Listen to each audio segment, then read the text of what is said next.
Cool. Welcome, everybody, to the second seminar in this series. And yeah, the topic of this week is all about how do we maximize the impact from the platforms that we are working so hard day and night to develop. And we're going to do a very similar format to what we did last week, where Helen and I have put our heads together and thought about a few questions that we think are interesting when it comes to the topic of pulling impact out of data and out of data platforms. But of course, it's not a rigid structure. It's we're very happy to go with where the conversation goes. It's more just a guiding set of questions. So I've got a slide with those questions on it, and Helen did circulate them as well in the email. But we're gonna, we thought it would be nice to start off with just a little kind of a case study to get our heads in the game for today's topic. And it's basically, I've prepared a few slides to walk you through our recent experience, some of our recent experiences with the FBIS project when it comes to trying to put these hard-earned data to work at the decision-making coalface. So the title of this little slideshow is Moving the Needle on Freshwater Decision-Making in Africa. And hopefully we get a few more participants joining from all around our beautiful continent. It really does have some incredible freshwater ecosystems that hopefully, and other ecosystems that hopefully are really worth all the effort we're putting in to try and be smarter about the way we manage them and look after them and use them as well. So without further ado, just to give you all a little bit of context, we are the Freshwater Research Center. We're on our second grant from the JRS Biodiversity Foundation, our second grant for developing the FBIS platform. And in our second grant, we had 6 different objectives. And one of our objectives was the one that's on your screen now, which is to strategically hardwire the FBIS into key national decision-making workflows in the biodiversity, conservation, and water sectors. And the next sort of 10 minutes, I'm going to spend just really fleshing this out a little bit. And hopefully, if it sounds a little bit confusing to start off with, hopefully by the end of this little tour, it won't be. So I guess the first thing to think about is what do we really mean when we're talking about decision support tools or management tools? And here in South Africa,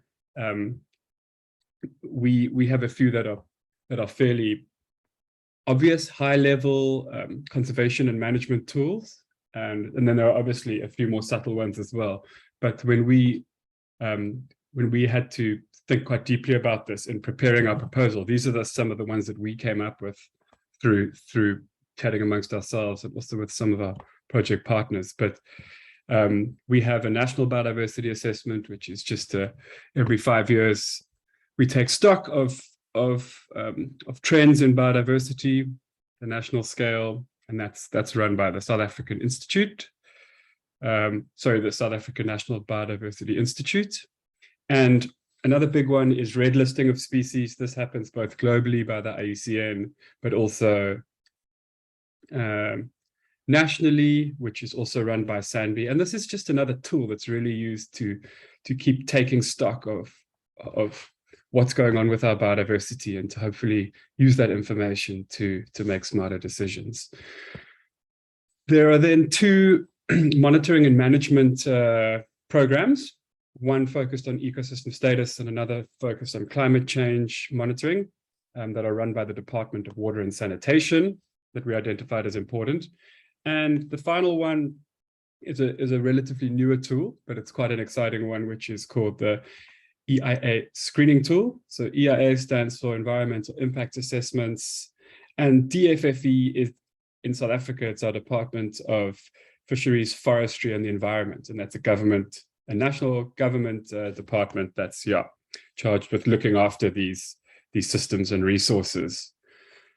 So diving into one of these decision support tools, we thought would be a nice way to walk you through our experiences so far with trying to contribute data from a platform to decision making. So just to start off with, what is the environmental impact assessment screening tool?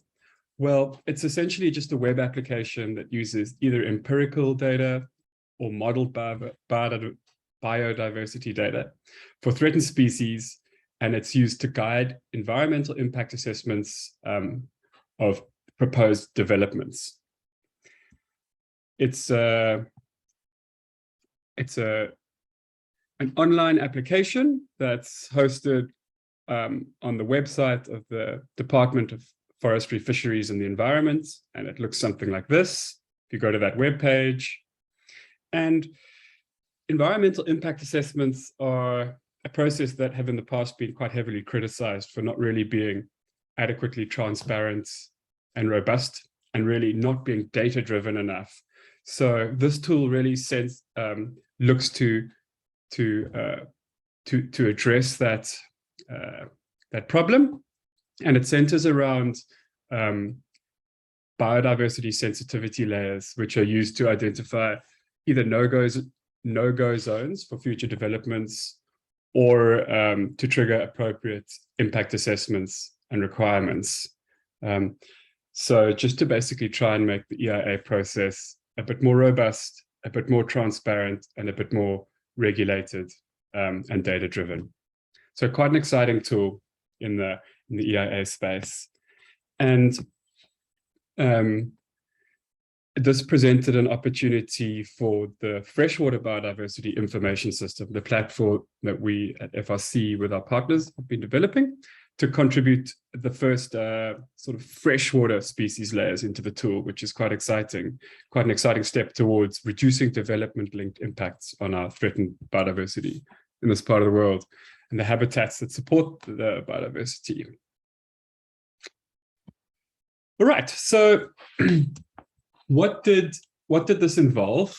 It's just to start off with, it was quite a lengthy process, and one that we embarked on about a year ago.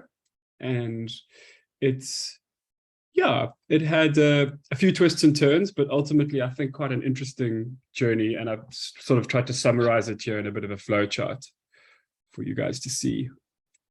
So the first thing we did was we downloaded all the raw data from the FBIS platform for threatened fish taxa in South Africa.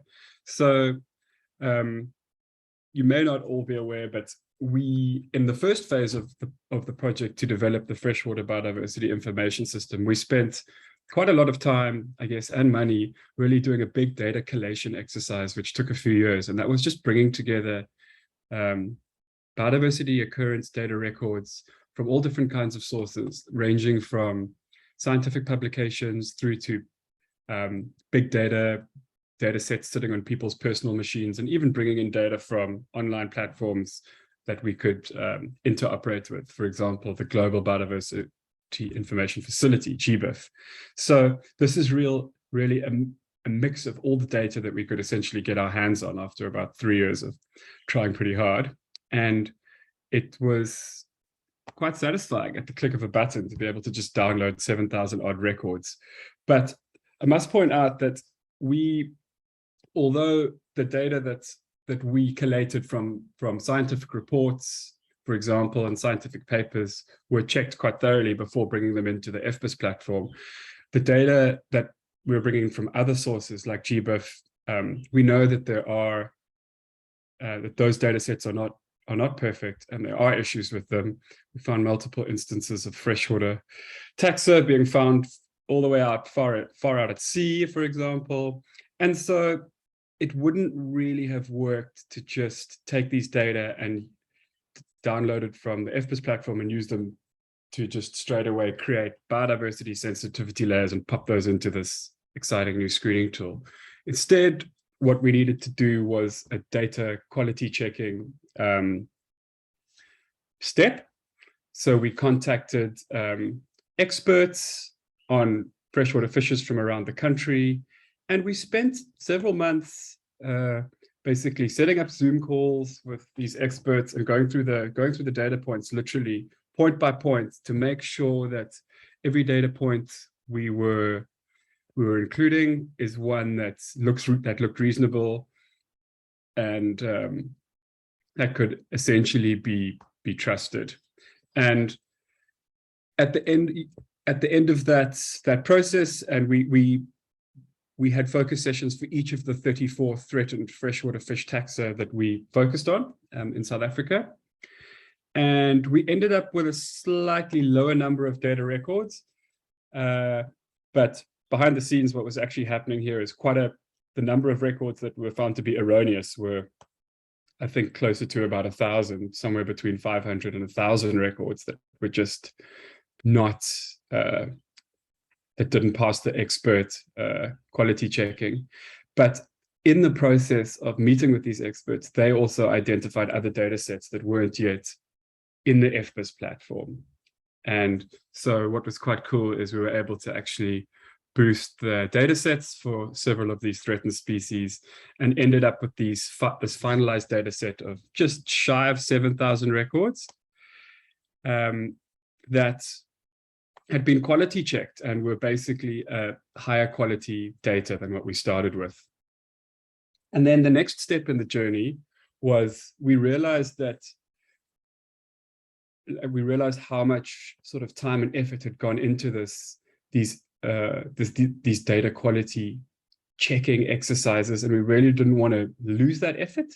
We wanted to make sure that that these data points that had been identified as high quality could be really easily accessible for future assessments, be it a future assessment for the same decision support tool or for one of the others that also rely on threatened species data for freshwater ecosystems.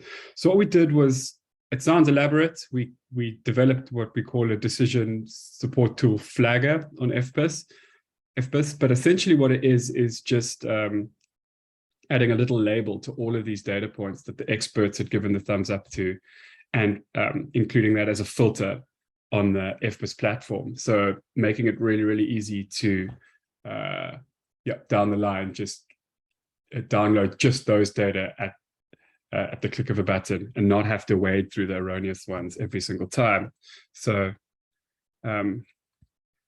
that was some new functionality that was developed as a result of this process. And then the next step, which was quite satisfying and also quite a lot of work, was to convert these biodiversity data for these threatened freshwater fishes into sensitivity layers.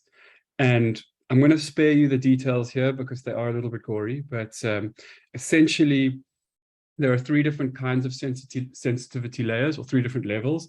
You get the very high sensitivity layer, which is usually, which is a spatial layer that's essentially derived from occurrences of critically endangered fish species.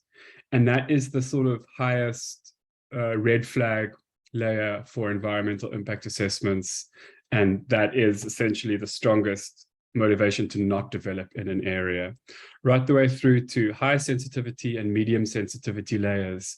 And yeah, really the sensitivity level is pretty much corresponds to the conservation status of the species in that area, but it's also a little bit linked to the confidence of the data, because for some of these fish species, they were quite data scarce, and in those cases, species distribution models were developed to predict where some of these species would likely occur based on their environmental preferences across the landscapes and the riverscapes. And so some of these layers were actually derived by models, and others were by empirical data. So a real mix of analyses there, and we ended up with a bunch of different sensitivity layers for these 34 different freshwater fish species that are considered threatened. And then the final step was really just to aggregate these species level layers into national level layers. And they're a little bit faint, but you can probably get the idea here. On the right, you can see at the top there, I think that's the medium sensitivity layer, then the high below it, and the very high below that. And these are essentially the end products of this journey that are now in the process of being absorbed into this national decision support tool. And it's hopefully going to guide, be able to guide future developments in a smarter way, a more transparent way, and a more robust and defensible and repeatable way. And just to point out that this was a multi-partner effort. Every step of the way, we have a really good PhD student who's been very involved with the data modeling and mapping. We've worked with partners like SANBI and the Endangered Wildlife Trust very closely on bringing together data sets and making sure they're in the right format for the screening tool. So it's also been a really nice way to further develop relationships among partners, really taking the data from a platform and grappling with them and figuring out how do we sort of mold this into what's really needed when it comes to management, conservation, and decision making. So yeah, hopefully that overview gives you a bit of a sense of that process.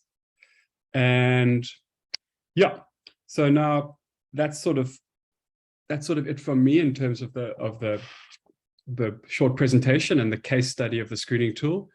And the rest of the discussion today, I thought we could sort of center around a few questions that probe different sort of elements of platform impact. And so maybe we can start off with the first one, which is really just putting out the question to all of you to think about and maybe let us know what are the main impacts that you want the platforms that you're working on to have. And this can really be anything ranging from, I don't know, making more data available for scientific research, all the way through to, I don't know, just not losing data. Or I'd be very curious to hear from any of you what, if you really had to think about what is the main 1 or 2 or 3 impacts that you would like the platform you're working on to have, what would that be? And I think I'll just stop sharing my screen as well.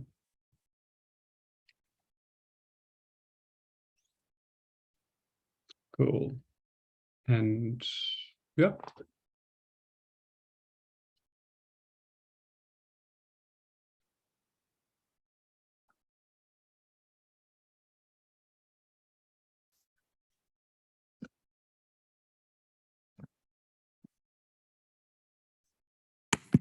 Hey, Sharon.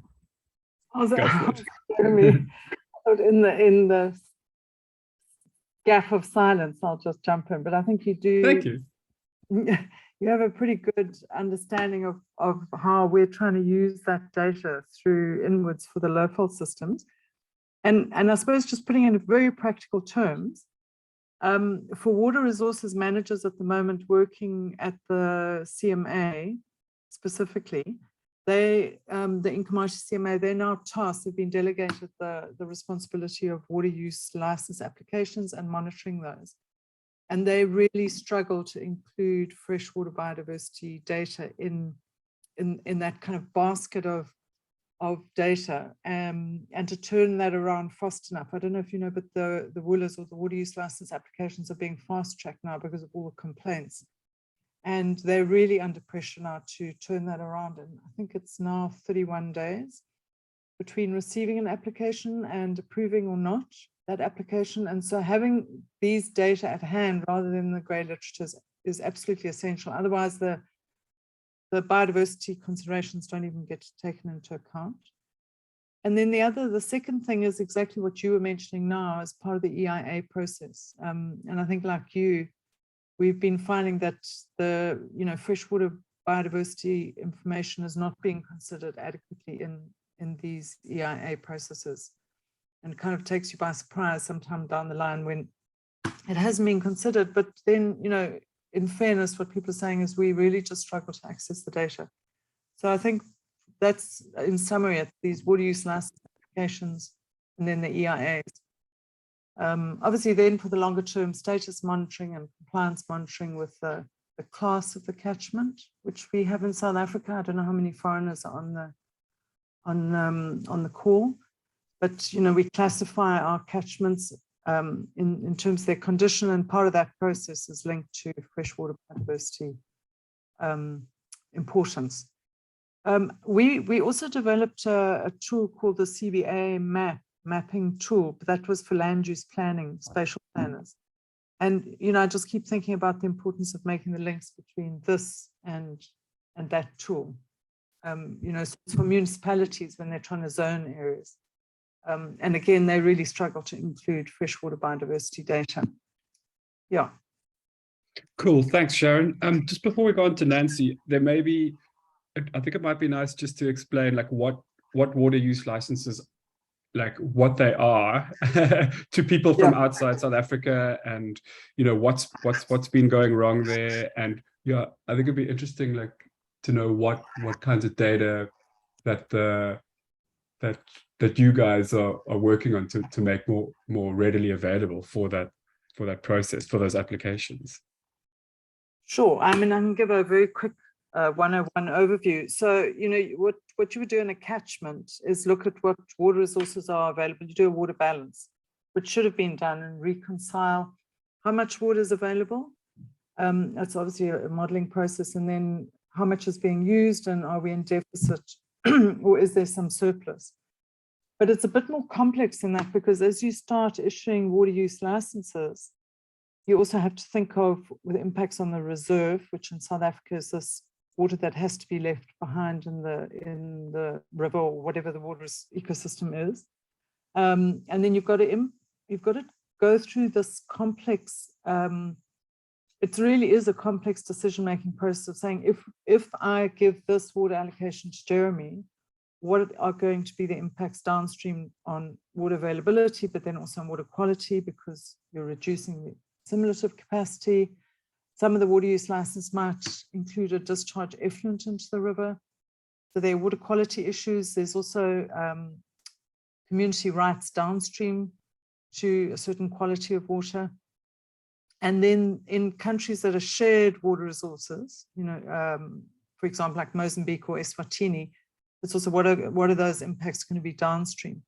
And that entire process has become inordinately complex now, because there's a lot more data available, but obviously the whole environment of water use has become so much more complex. And then it's impacted by land use, so inputs of pesticides or sediment through bad land and water use practices. So those water resource managers face quite a task in issuing those water use licenses, particularly in catchments that are in water deficit or nearing that.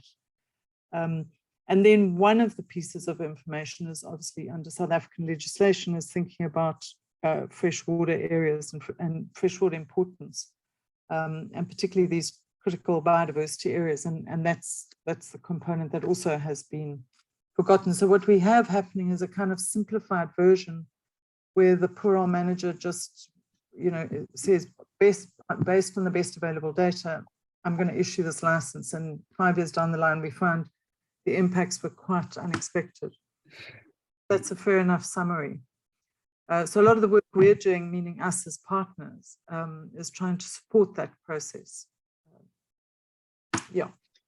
Yeah, thanks, Sharon. And like I can see that as the time frame that is available for licenses to be awarded gets smaller, there's just more and more risk of things going wrong, and more need for the required data at the fingertips of those managers. So yeah, that sounds like a really important decision support tool and a really cool data link with the platform you guys are working on. I think it was Nancy, then Ciro. So hey Nancy, how's it going? Hi, thanks Jeremy. I think Sharon gave us a lot to think about. It's difficult to rush past all the things that she mentioned, but I mean, I think we want to make life easier. So we want easy to access. We want to make things easier to access. We don't want to create confusion. I think there's so many platforms evolving now, and there's more and more data. And so even if the platform itself is quite clear, where is that situated within the context, no matter which country we're in? So that takes a lot of work to contextualize ourselves. And I think I think that Sharon exemplifies that really well. She's sat with the users.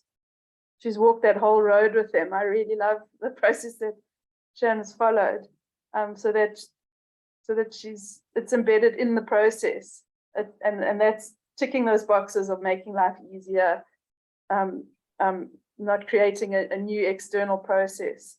So I think it's not trivial to do that.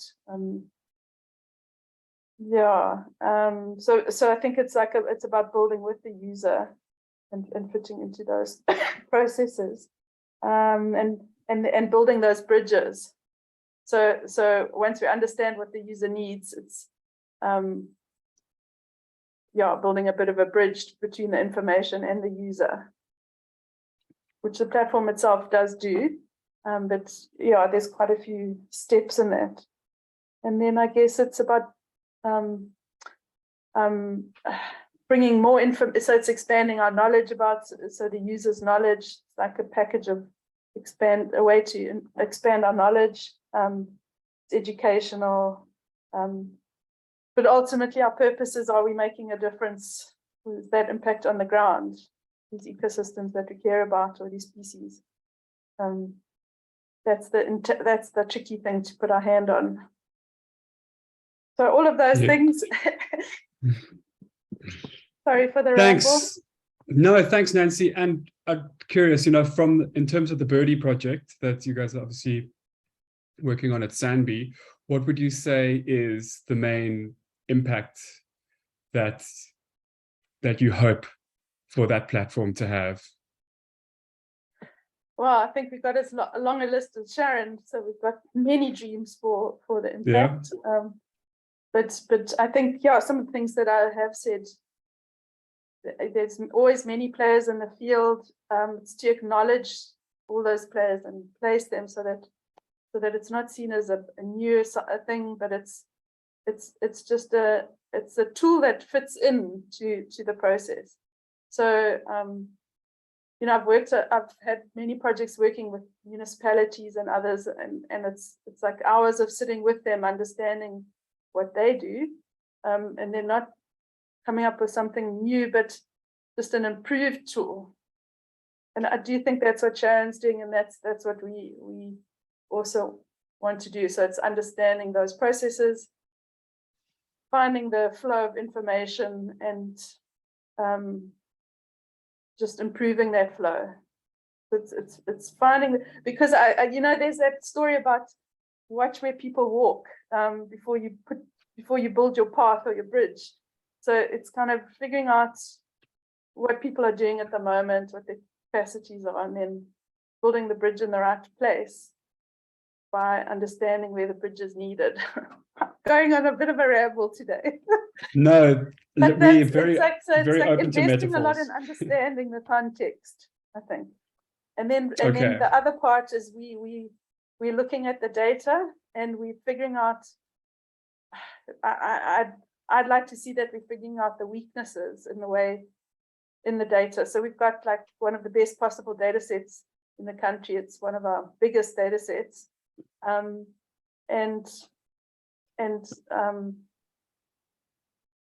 By applying the stats in the way we are, I think we're poking holes in it, and hopefully we'll have clear recommendations on what to improve in the way we collect our data, where to monitor, improved monitoring. So again, it's kind of looking at what's happening and figuring out a few strategic priorities that we can push forward. and Cool. many other dreams of what, but those are two. Thanks, Nancy. And just before we let you go, if you had to like sum it up, who's the main target audience that Well, the again, Birdie platform is being built for? If we could, two big ones.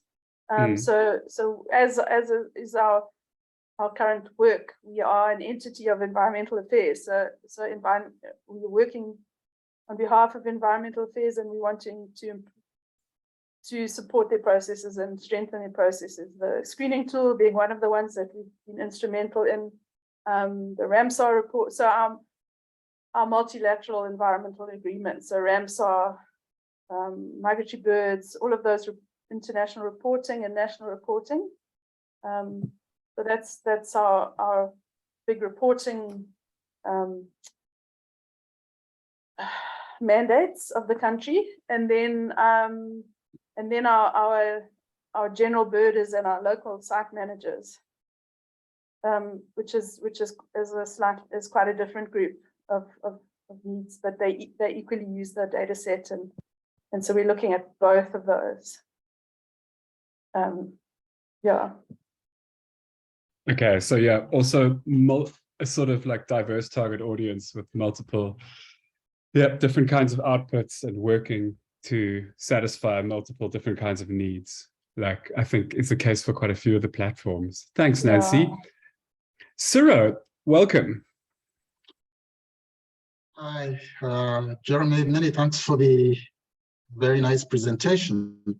However, you are presenting for us a platform that is a little bit more mature than where some of us are. So we are all learning and aspiring on some of the things that you have done. But as I mentioned in the chat, I would like to ask a few questions about your presentation first. And in terms of the EIA decision support tool, did I see like you have only used the fish as the taxon, or do you have other taxa included in that, in those sensitivity maps? Yeah, that's a good question, Sarah. And so I'm not quite sure how long the decision support tool has been operational for, but my sense is it's probably within the last sort of 5 years or so. But the addition of freshwater layers, sensitivity layers to the tool is a very recent thing that's only starting to happen now. And you're quite correct in pointing out that we didn't have any groups other than the freshwater fishes at this stage. And that's, I guess, because the freshwater fish are at the first step. They're probably the group that we have the best understanding of when it comes to conservation status, their red list status, and we have a fairly good hold on the data for quite a few of those species. But I think it's just the first step. It's not the be all end all, and there are a lot of other freshwater taxa, invertebrates, plants, etc., that are equally going to need to be represented by sensitivity layers in the tool. And I think there's just a bit more groundwork to be done with some of those groups before they can get to the stage of the fish. Yeah, so the fish was really a nice way to sort of test the process and really pilot the aquatic layers, but there's still a long way to go. So yeah, good point. Okay, can I ask us another question, please, again? Of course, yes. Yeah, then in terms of your sensitivity layers, I think you mentioned the most sensitive, the red, to correspond to the critically endangered. Would I be correct to say that then the next level, which was medium, would be endangered, and the third vulnerable in terms of IUCN red list? So is this categorization different from that? Yeah, it is a little bit different from that, Ciro. And I'd have to go and really look at my notes to remind myself exactly how the layers are derived. But it's it roughly corresponds to those categories, but it's not as straightforward as just critically endangered is high sensitivity, endangered is medium, etc. It's a little bit more nuanced than that. And if you like, I can actually send you a few more details on the definitions and the criteria for the different levels of sensitivity layers. Okay, thank you very much. Great. All right, I'm just having a quick look at the chat to see if there are any more questions. Ciro. All righty. So, all right, I think it's somehow we've already gone through nearly 45 minutes of our time. So before we move on to the next question, we have another yellow hand from Sharon. Jeremy, sorry, I just wanted to ask, is it already part of the EIA screening tool? I mean, is it being used already, or is it still in developmental stage? I just want to know. Still, yeah, it's not a part of it yet, but it's gradually becoming closer to being published, and the timeline we're looking at is probably sometime early 2023 that those fish layers or sensitivity layers will be live. Yeah. Okay, Cool. All right, so I think that's been a really nice discussion so far about starting to think about what kind of impacts that we hope for our hope to have through these platforms that we're working so hard to develop.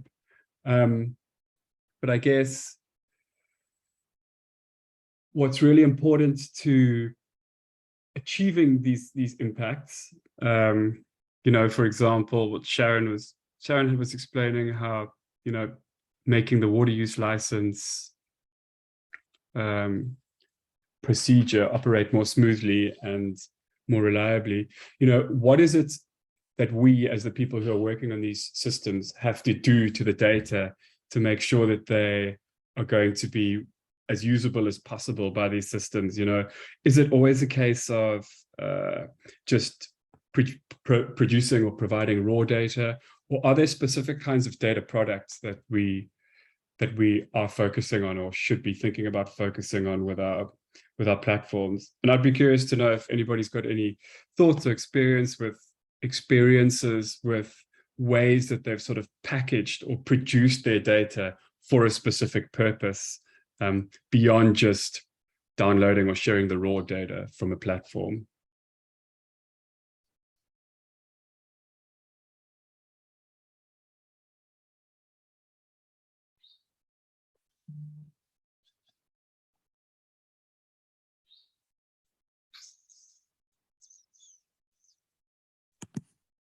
Hey, Helen. Oh, Helen, go ahead. Hey, Jem, thanks.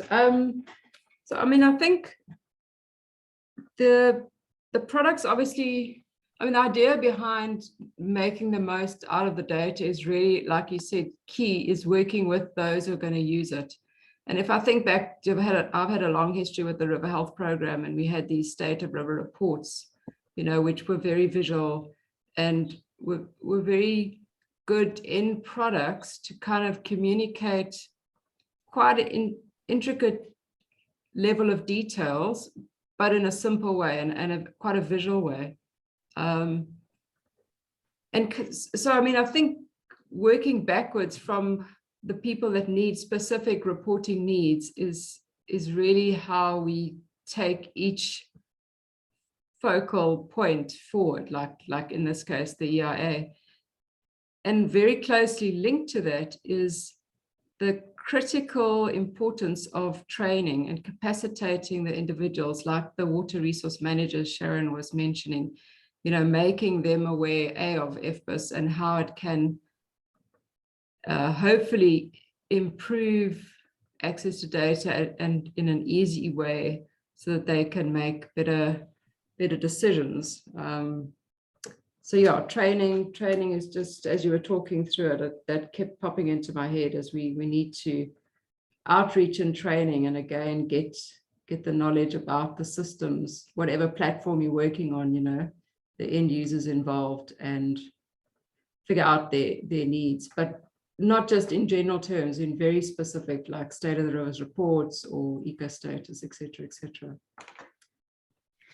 Cool. For now. Yeah, thanks, Helen. And just for those of you who aren't familiar with the state of rivers reports, I mean, they, like Helen mentioned, that's really the definition of what I'm thinking about here. You know, it's taking quite complex data sets and packaging them in a way that makes it super easy for provincial or regional managers to get a really good read on, you know, the health of freshwater ecosystems in an area, or the change, or how the condition of the ecosystems are changing, and be able to use that quite easily to make decisions. Sharon, I know you guys have put in a huge amount of effort and energy into understanding the requirements of your target audience and into packaging the information as, like, you know, as well as possible for those needs. Yeah, how do you feel that's going? Yeah, I think Helen covered quite a lot of it. It's, you know, it's designing with them what they need. Sorry, and then Jeremy, as I say, our signal's not great. You dipped out a little bit, but I think what we've been doing is sitting with people, mainly in the water resource management sector, and saying, okay, what do you need? And, you know, some people will want visual, very visual stuff, you know, kind of a pie chart. Other people say, no, I actually want some of the statistical data behind it. And then they say what they would like their dashboard. And then they do this kind of personalized dashboard, which is often for their own reporting purposes. And that seems to be working fairly well. What we haven't done, and I think Nancy prompted that idea, I mean, we've been thinking about it, but there's not enough time in a day, is, you know, it's this interesting idea of using, especially what you're developing now, and saying, okay, how do we use that for educational purposes? And then what would be some interesting and innovative ways to produce, you know, to enable that, give me wrong, let's call it that way. So that might be a different and interesting area to work around. They have these green schools, which are certain selected schools. You know, in the longer term, can we embed that in the curricula in that way? So there's lots of other opportunities. But yeah, at the moment, we're following this personalized dashboard. Cool. Thanks, Sharon. And for those of you who haven't had a look at the award platform, it's well worth a visit. They've done such an amazing job of really making quite complicated data sets really, really usable by managers in a really important region of South Africa. And it's, yeah, really, really good stuff happening there.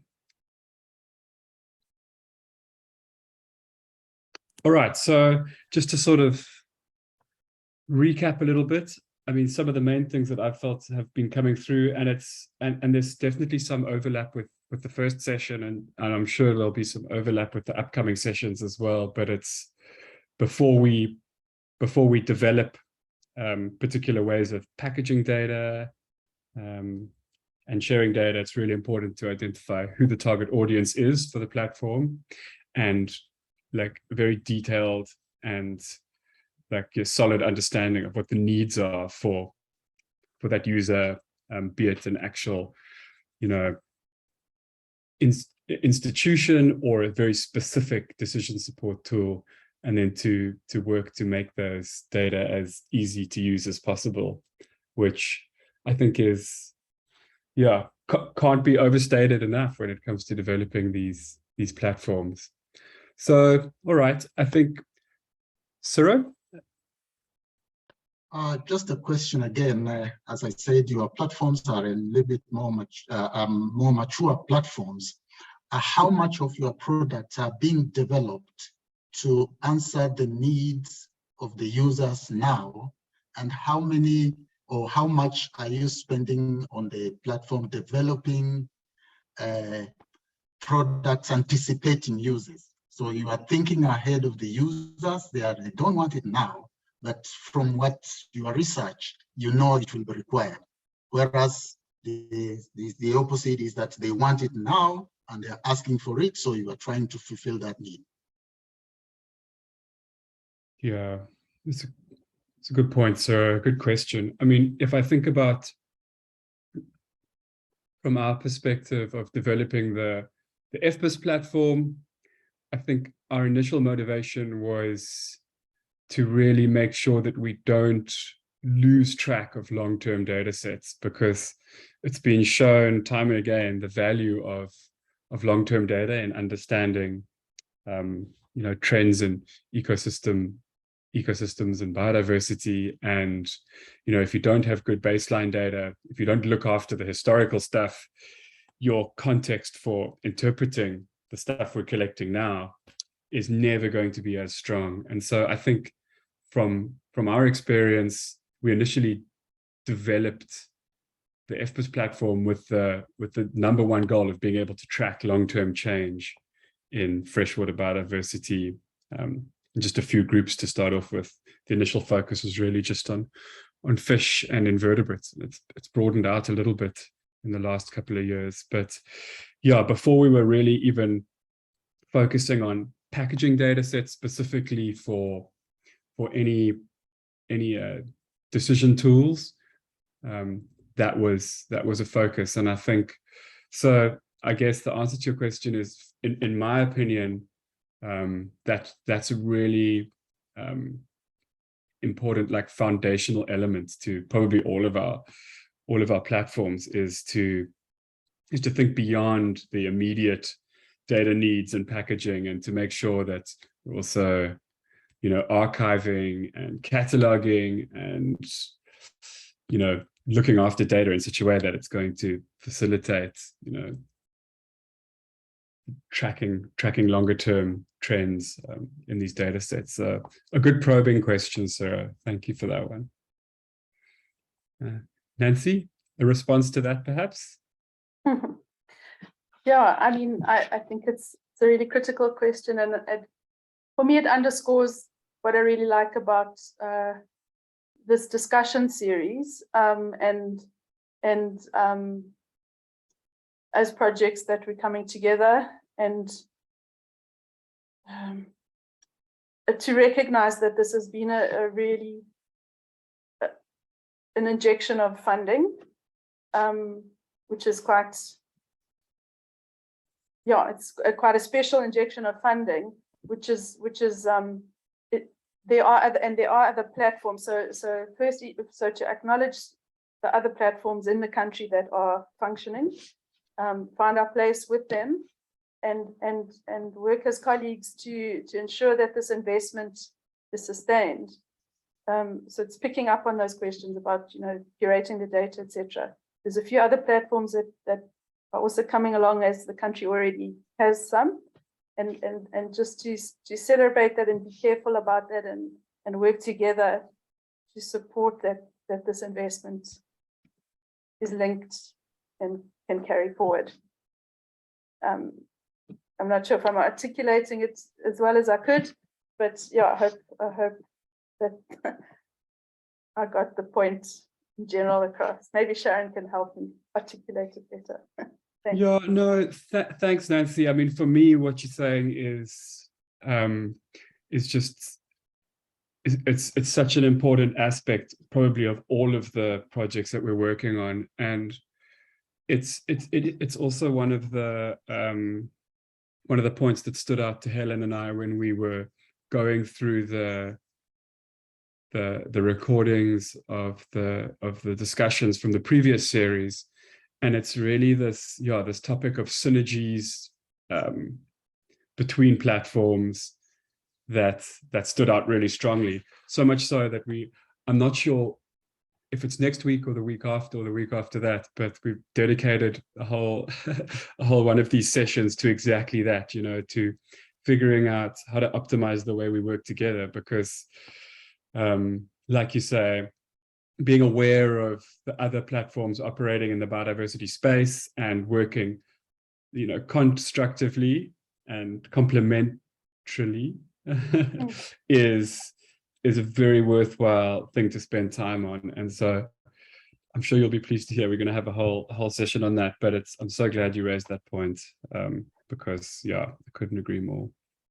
Yeah, because sorry, if I could just because we're looking bigger than ourselves for the country and for each country that's involved. What is it going to take to have impact? And I think it's collective. So it's that thing of if this injection of funding then ends or it doesn't succeed, then we're losing that investment and all the partners kind of time. So that's and we think big picture. Exactly as you say, once we've got that network of the different platforms, I think it's the big picture for the long term, and then also we don't have to build from scratch as new ones. If there's the neighboring countries or if neighboring countries, we can, as you are doing yourselves, you're exemplifying that. Neighboring countries are growing something, then we can build on that. So we don't have to start from scratch as well. So it's a bigger network across the continent. It would be stunning. And that is what you're working towards. I really like it. Thanks. Yeah, thanks, Nancy. And thanks, Sarah, in the chat. Collaboration is key because the freshwater ecosystems are transboundary. And it's such a good point, so many of the biggest, especially river systems, are literally country boundaries in Africa, and working not only collaboratively within nations, but across countries is the way we need to be thinking. I'm sure that's what Sarah's pointing out, and hopefully something we're going to be able to take positive steps towards through this series, and start to forge some of those collaborations and think more about how to work more functionally as a network of platforms rather than platforms doing their thing in isolation. Sharon. Rumi, I think you've covered what I was going to comment on and I suppose question in a way, because it's so nice to hear that your training session is going to have this as a whole session. We've started compiling a list of these other platforms, and Sarah, you used the word, what about these future ones? And I've just come off another meeting on a thing called C+, which is around climate positive approaches, and it's, again, different layers, and freshwater biodiversity is underdeveloped. So there's also all this emerging stuff, and never having enough time to do it. So I think it's actually great that we're going to do that, and that it'll be beyond just the boundaries of South Africa. So that's fantastic to hear, and I think really useful. Thanks, Sharon.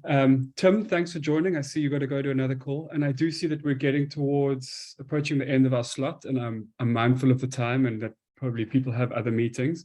So just before we end off today's session, I'd like to just open it up to some of the participants from other countries. Emily, Charity, any others who has, if you've had any sort of thoughts or ideas pop into your mind, or any questions, feel free to raise a hand. And let us know what you're thinking. We'd love to hear from. I mean, I'm really interested on with approaches outside of South Africa, and like Sarah mentioned, some platforms are just more in their infancy and others are more advanced, and so there's no there's no right or wrong answers. We're just looking for perspectives from as wide a range of contexts as possible.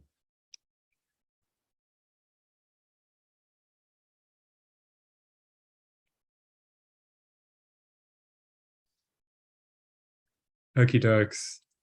So I guess I'd like to just thank everyone. I think we've had a smaller audience this week, but it's felt like it's been a very rich discussion. I've really enjoyed it, and thanks to everybody for participating.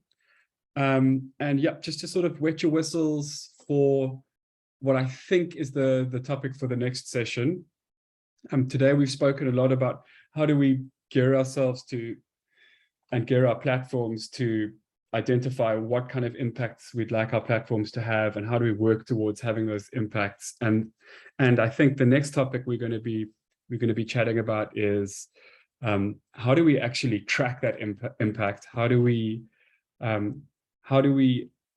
we tell whether or not what we're doing with developing these platforms is having a positive impact where it's needed or not? So I'm really looking forward to that upcoming discussion. And yep, Helen's confirmed tracking platform impact. So unless there are any final comments or questions, I think we can probably close it off for this week's session, and we'll see you all again in 2 weeks' time.